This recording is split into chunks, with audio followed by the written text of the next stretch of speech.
저는 이선영 목사입니다. 저는 PCA 소속 목사고요. 작년 제가 설교하기 전에 제 소개를 먼저 해야 될 것 같아서 소개하고 있습니다. 저는 작년 11월까지 시카고에 있는 시카고 한인교회에서 부목사로 사역하고 있다가요. 6개월간 사임하고 자체 안식일을 갖고 있었습니다.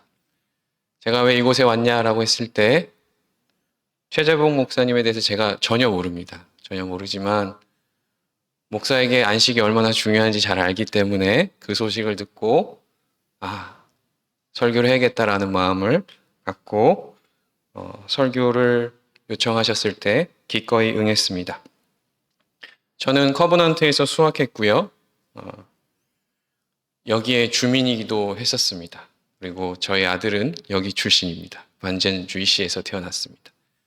그래서 세인루이스가 남다른 애정이 저한테는 있습니다. 그리고 6개월간 안식을 가졌지만 최근에 청빙이 되어서 이제 곧 조지아로 내려가게 되었습니다. 하나님께서 은혜 가운데 날짜를 잘 맞춰주셔서 제가 이곳에서 설교할 수 있는 것이 얼마나 기쁘고 감사한지 모르겠습니다. 다시 한번 기도하고 말씀을 함께 나누도록 하겠습니다. 하나님, 아까도 고백한 것처럼 부족한 종이 이 자리에 섰습니다. 하나님 은혜를 베풀어 주시고 또 하나님께 성령께서 주관하여 주셔서 오직 성령만이 임재하시는 자리, 또 하나님만이 역사하시는 자리, 또한 우리의 삶을 통하여서 하나님의 말씀에 순복하는 자리가 될 수 있도록 주님 인도하여 주옵소서. 감사드리며 예수 그리스도의 이름으로 기도드립니다. 아멘. 16세기 이탈리아 화가 야코프 데 바르바리라는 그 화가가 그린 작품 중에는 철장갑과 자고새가 있는 정물이라는 작품이 있습니다. 앞에 사진 보이시나요? 노란 배경 위에 철장갑 하나, 그리고 화살에 꿰인 채 벽에 걸려있는 자고새 한 마리. 그 모습은 극도로 사실적이기도 하고 색채의 그 강렬한 대비로 인해서 보는 이로 하여금 잔혹함을 느끼게 하기도 합니다. 마치 죽음 직전의 고통 또는 혹은 삶의 허망한 그 결말을 정면으로 마주하는 느낌이기도 하죠. 그렇다면 여러분, 자고새에 대해서 알고 계시나요? 자고새에 대해서 들어본 적이 있으신가요? 자고새는 사실 널리 잘 알려진 새는 아닙니다. 하지만 이 새가 유독 흥미롭고 동시에 마음 아픈 상징으로 여겨지는 그 이유는 바로 자신이 낳지 않은 알을 품는 새로 유명하기 때문입니다. 자고새는 중동 지역에서 서식하는 꿩가의 새입니다. 다른 사진을 띄워주시면 잘 보시면 순한 눈매에 욕심 하나 없어 보이는 그 외모, 저만 느끼는 감정일 수 있겠지만 몸집이 이렇게 둥글어서 나는 것보다는 뛰는 것이 익숙한 새라고 합니다. 그런데 이 자고새의 삶을 결정적으로 바꿔놓는 존재가 있습니다. 무엇일까요? 바로 뻐꾸기입니다. 뻐꾸기는 알을 낳을 때가 되면 미리 자고새의 둥지를 조용히 탐색하고 있다가 그리고 자고새가 잠시 둥지를 비운 사이에 자신 알을 몰래 놓고 사라집니다. 뒤늦게 돌아온 자고새는 눈치를 채지 못하죠. 그리고 자신이 낳지도 않았던 그 알을 자기 새끼인 줄 알고 정성껏 품습니다. 그런데 문제는 여기서 발생합니다. 뻐꾸기의 알은 자고새의 알보다 훨씬 빨리 부화합니다. 먼저 태어난 새끼 뻐꾸기는 본능적으로 자고새의 알을 둥지 밖으로 떨어뜨려서 깨뜨려 버리죠. 결국 자고새는 자기 새끼는 모두 사라진지를 모른 채 남의 새끼를 온 정성을 다해 키웁니다. 하루에도 수십 번씩 먹이를 날라다 주기도 하고 진심으로 사랑을 돌보지만 그 수고는 결국 자기의 새를 위한 것이 아니라 남의 새를 위한 것이죠. 이러한 자고새는 평생을 남을 위해 수고하다가 자신의 인생을 허망하게 마감하는 새로 유명합니다. 그런데 성경은 이처럼 안타까운 삶을 살아가고 있는 자고세의 삶과 동일한 삶을 살아가는 사람이 등장하고 있죠. 또한 예레미야는 이러한 사람의 삶을 다음과 같이 우리에게 이야기하고 있습니다. 예레미야 17장 5절과 6절 말씀입니다. 저는 KCRC가 새 번역으로 읽는지 모르고 개역한 걸로 준비했습니다. 양해해 주시기 바랍니다. 여호와께서 이와 같이 말씀하시니라. 무릇 사람을 믿으며 육신으로 그의 힘을 삼고 마음이 여호와에게서 떠난 그 사람은 저주를 받을 것이라. 그는 사막의 떨기나무 같아서 좋은 일이 오는 것을 보지 못하고 광야, 간조한 곳, 건건한 땅, 사람이 살지 않는 땅에 살리라입니다. 예레미야 선지자는 하나님이 아닌 사람을 의지하는 삶의 그 비극이 이렇게 될 것이라고 계속해서 11절에서 경고하고 있습니다. 불의로 치부하는 자는 자고새가 낫지 않은 알을 품은 같아서 그의 중년에 그것이 떠나겠고 마침내 어리석은 자가 되리라입니다. 귀하신 성도 여러분, 이 말씀이 참 무섭지 않으십니까?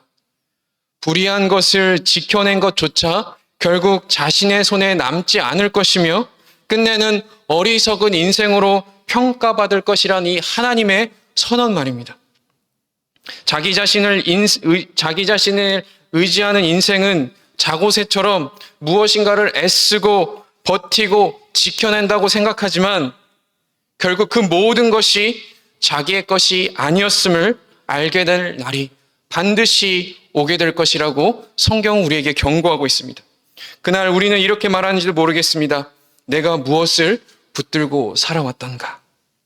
내가 이토록 집착하며 지켜내려 했던 것이 과연 무엇이었나? 라고 후회할 날이 오게 될 것이죠.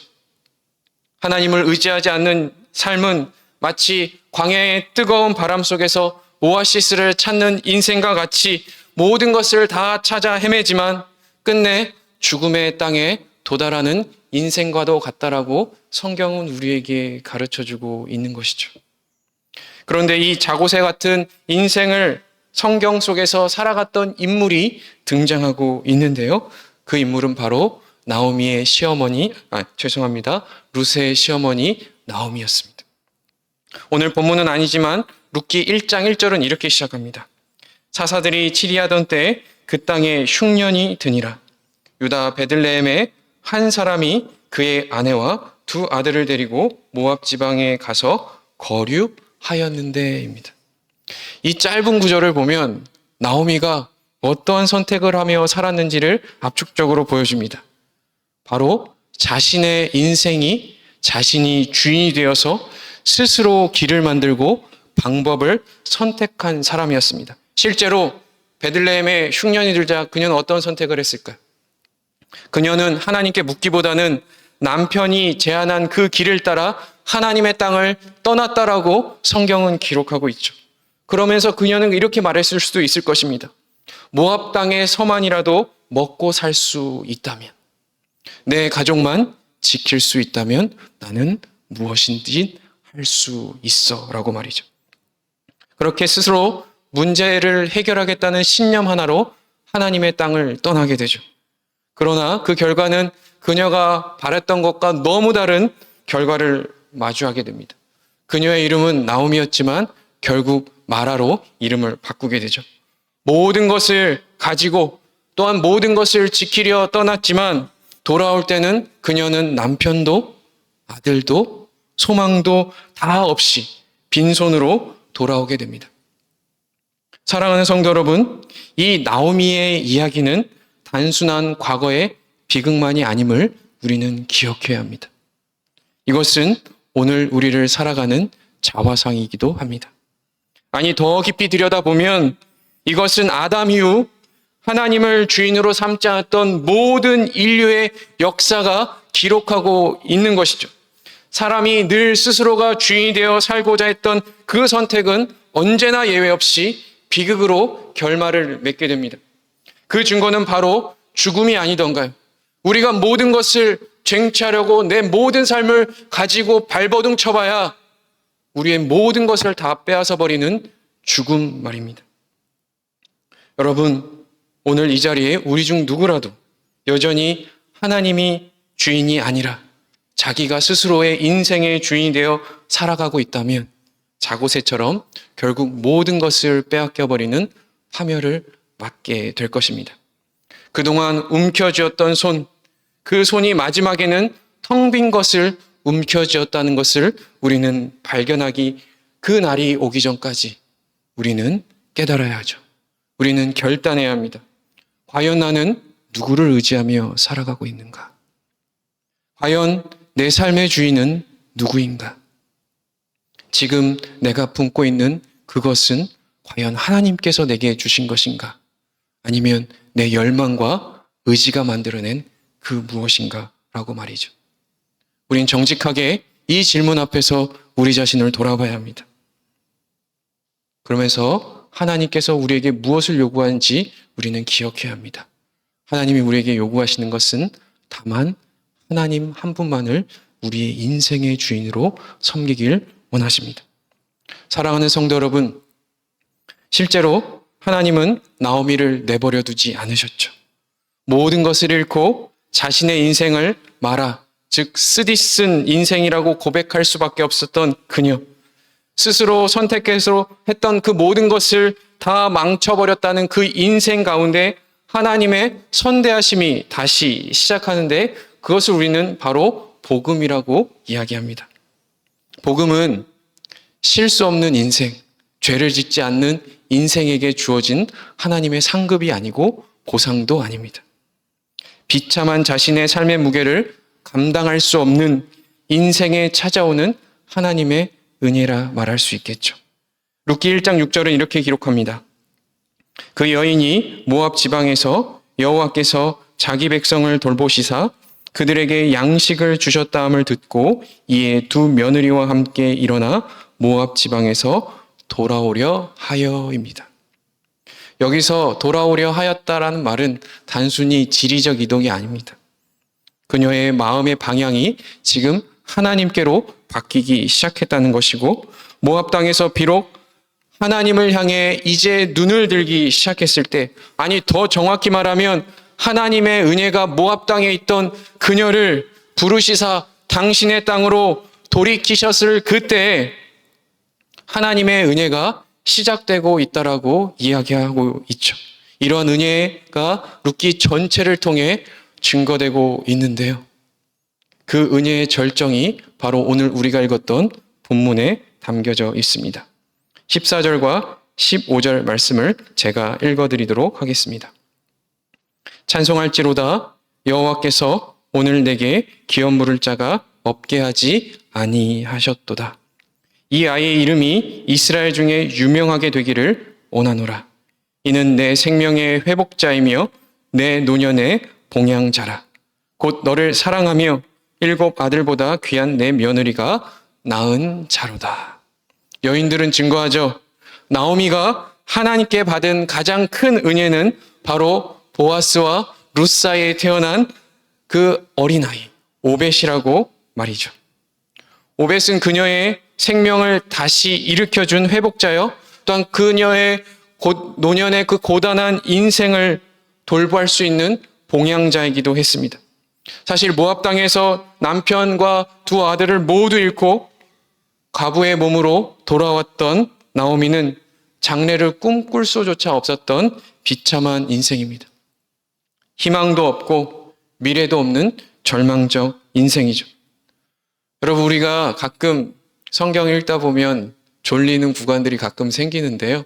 그 중에 하나가 족보입니다. 족보. 그죠?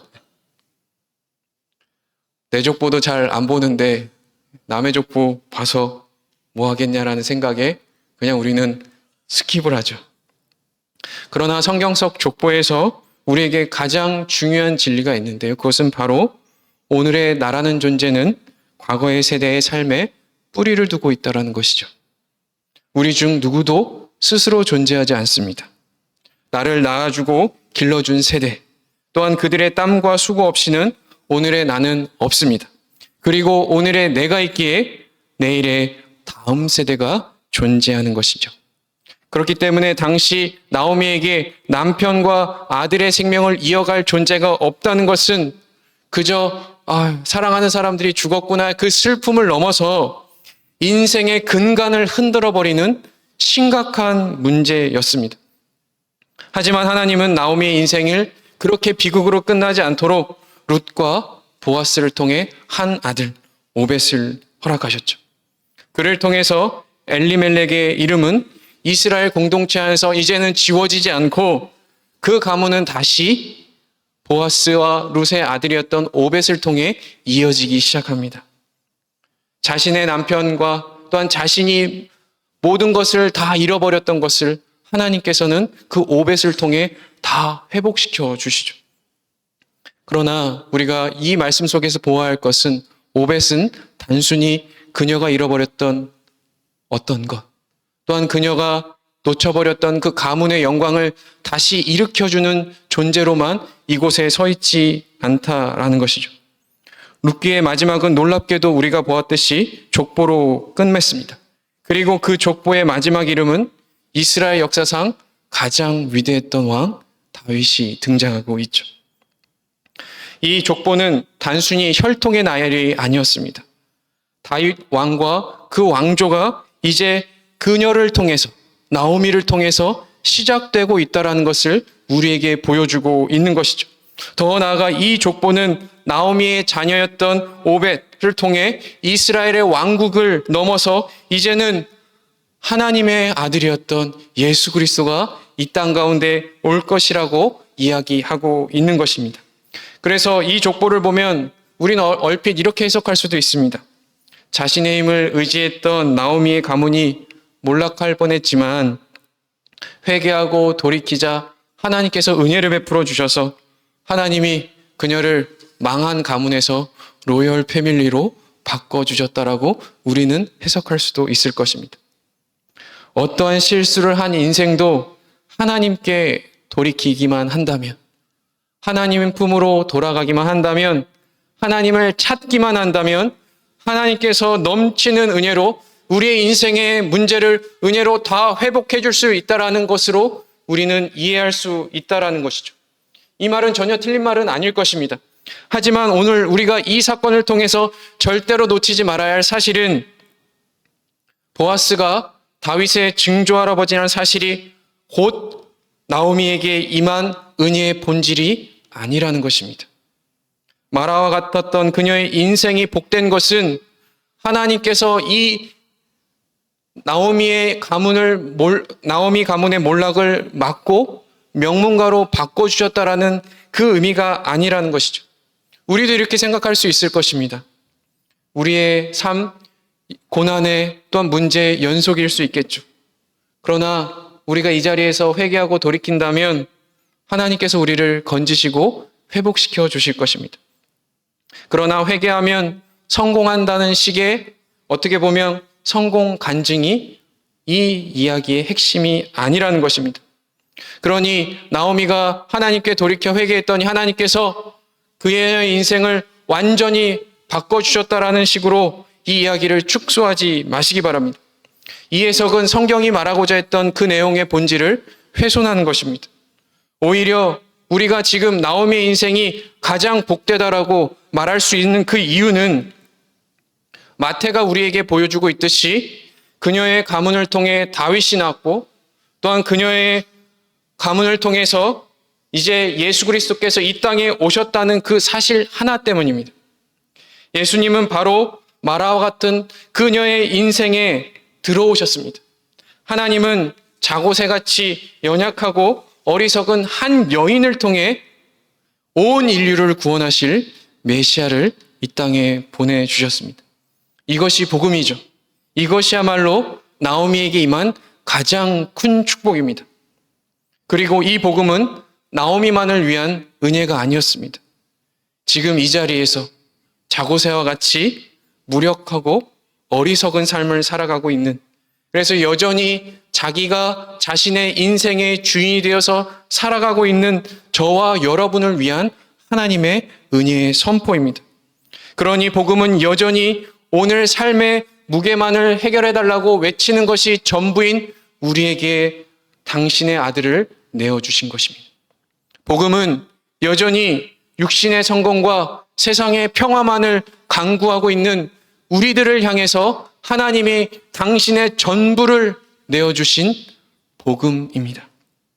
이처럼 우리가 받은 복음은 단지 죄인을 용서해주는 수준에서 그치는 것이 아니라 이 복음 안에는 하나님께서 당신의 이름을 우리와 묻고 계십니다. 하나님은 죄인된 우리를 그분의 이름에 결박하셨습니다. 그래서 우리를 하나님의 자녀라 부르게 하시고 그 이름에 따르는 모든 책임을 다 감당하시기로 결정하셨다는 것이죠. 하나님이 자신의 전부를 내어주어서 우리에게 허락하신 것이 바로 복음이요, 나오미에게 주신 예수 그리스도라는 사실입니다. 그리고 이것이 바로 우리가 받은 은혜이죠. 그런데 여러분, 말씀을 마치기 전에 여러분과 꼭 하나 나누고 싶은 한 가지 교훈이 있습니다. 잠깐 질문을 하도록 하겠습니다. 여러분, 룻기 시대의 배경은 사사들이 치리하던 때라고 이야기하고 있습니다. 여러분, 그러면 여러분이 기억하고 있는 사사의 이름들이 있으신가요? 입에서 온니엘도 있고 또 에훗, 기드온, 또 드보라, 삼손, 여러 사람의 이름이 있겠죠. 이들은 다 그 시대를 대표하는 영웅들이었습니다. 그들의 인생을 영화로 만든다 하더라도 하나도 손색 없을 정도로 이들은 이방인의 압제에서 이스라엘 백성을 아주 극적으로 구원해낸 영웅들입니다. 그러나 같은 시대, 같은 땅에 살았던 룻기에 등장하는 인물들은 전혀 다른 인물들입니다. 오늘 우리가 살펴본 룻기에 등장하는 인물들 중에 영웅성을 가진 사람들은 존재하지 않습니다. 이 이야기에 등장하는 인물들은 지극히 평범한 삶을 살아가는 아주 평범한 사람들이죠. 자신의 명예를 자랑할 수 있다거나 업적을 내세울 수만 있는 사람은 한 명도 존재하지 않습니다. 특히 오늘 이 본문, 이 이야기의 중심에 서 있는 나오미와 룻은 그들은 여인이었고 그것도 과부였습니다. 당시 이스라엘 사회에서 가장 취약하고 보호받지 못했던 존재라는 말이죠. 너무나도 작고 연약한 인생입니다. 하지만 놀랍게도 그 누구도 주목하지 않았던 이 두 과부의 작은 일상에서 다윗이 태어나고 더 나아가 예수 그리스도께서 오셨다는 것을 우리는 기억해야 합니다. 여러분, 나오미는 사실 오벳이 어떤 의미인지 잘 몰랐을 것입니다.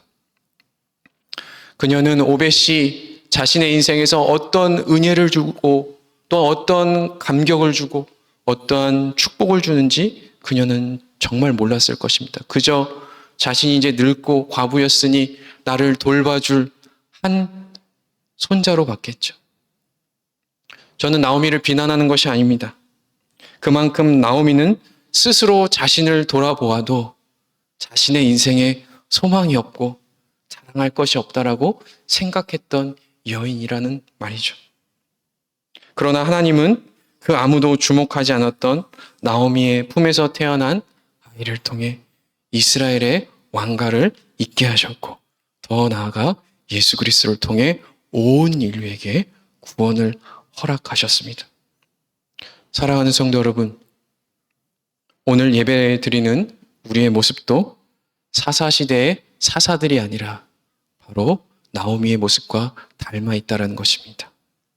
세상은 이름난 사람들을 주목하죠. 여기 셀럽이 있으신가요? 없죠.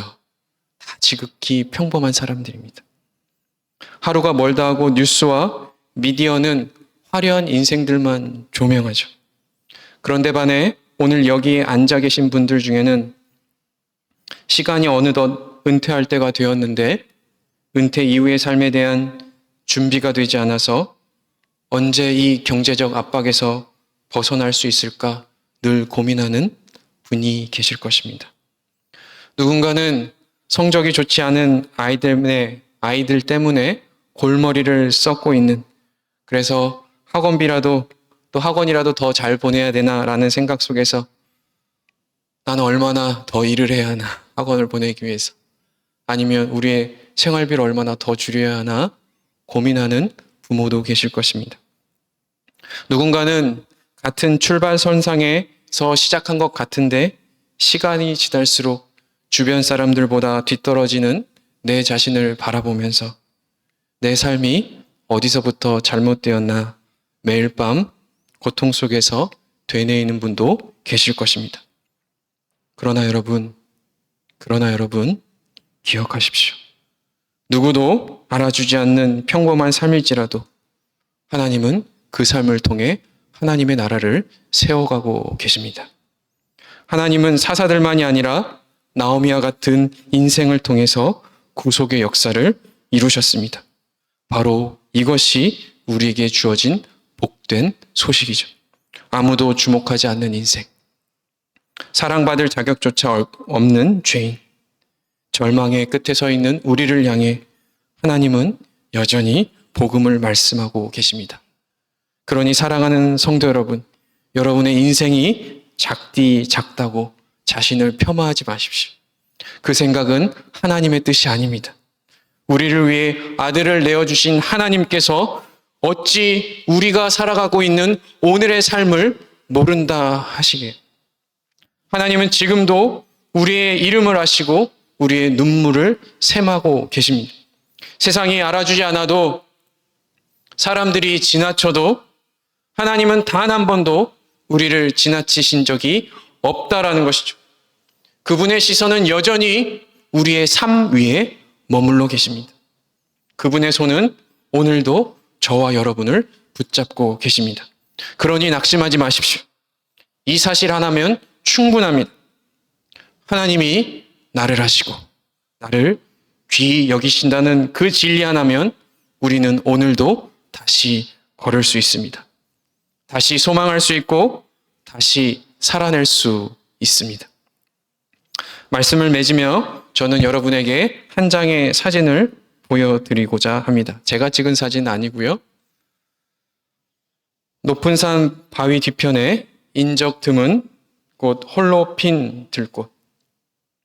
아무도 보지 않고 아무도 이름을 불러주지 않는 꽃이지만 하나님은 그 들꽃을 돌보시고 그 생명을 기억하시고 이 자리에서 그 들꽃을 통해 계절을 열어가십니다. 사랑하는 성도 여러분, 우리의 인생도 들꽃 같지 않으십니까? 초라하고 작고 이름도 불려지지 않는 인생처럼 말입니다. 그러나 기억하십시오. 하나님은 그런 인생을 통해 오벳을 주셨고 다윗을 주셨고 예수 그리스도를 주셨습니다. 하나님의 시선은 지금도 우리를 향해 있고 우리의 삶을 통해 당신의 꿈을 이루길 원하십니다. 그러니 낙심하지 말고 오늘도 하나님이 귀히 여기시는 여러분의 삶을, 하나님이 열어가시는 여러분의 삶을 믿음 안에서 마땅히 걸어가시기 바랍니다. 원망하고 불평하고 내 인생은 왜 이럴까 주저하는 것이 아니라 하나님이 허락하신 이 하루라는 삶을 통해 하나님의 영광을 드러내는 복된 성도 여러분 되시기를 예수 그리스도의 이름으로 축원드립니다. 함께 기도하도록 하겠습니다. 거룩하신 하나님, 우리의 인생은 사사시대의 사사들이 아니라 나오미와 같은 인생입니다. 여전히 내가 내 인생의 주인이 되어 살아가는 인생. 내가 내 인생의 모든 문제를 해결할 수 있다. 아니, 하나님보다 더 확실히 내 인생의 문제를 해결할 수 있다라고 스스로를 여기며 또한 그렇게 살아가는 인생임을 고백하오니 주여, 다시금 이 말씀 앞에서 우리가 돌이켜보며 우리가 우리 인생의 주인이 되는 것이 아니라 하나님만이 우리 인생의 주인이 될 수 있도록 주님 인도하여 주옵소서. 그러나 주님, 우리가 참 연약합니다. 참 부족합니다. 하나님, 우리의 믿음의 선진들처럼 확실한 믿음을 갖기보다는 여전히 실패하고 무너지며 작은 인생일 수밖에 없는 우리의 인생이지만 오늘도 주님을 의지하고 또 그 작은 인생을 통해서 당신의 나라를 이루어 가시는 그 하나님을 바라보며 오늘도 믿음 안에서 우리가 마땅히 걸어가야 할 믿음의 경주를 마땅히 살아갈 수 있도록 주님 인도하여 주옵소서. 그래서 오늘이라고 불려지는 우리의 삶을 통해서 하나님의 영광이 드러나게 하시고 또한 우리의 삶을 통해서 우리의 주변이 또한 살아나게 하시며 우리의 삶을 통해서 하나님의 기적들을 맛볼 수 있도록 주님 함께하여 주옵소서. 감사드리며 예수 그리스도의 이름으로 기도합니다. 아멘.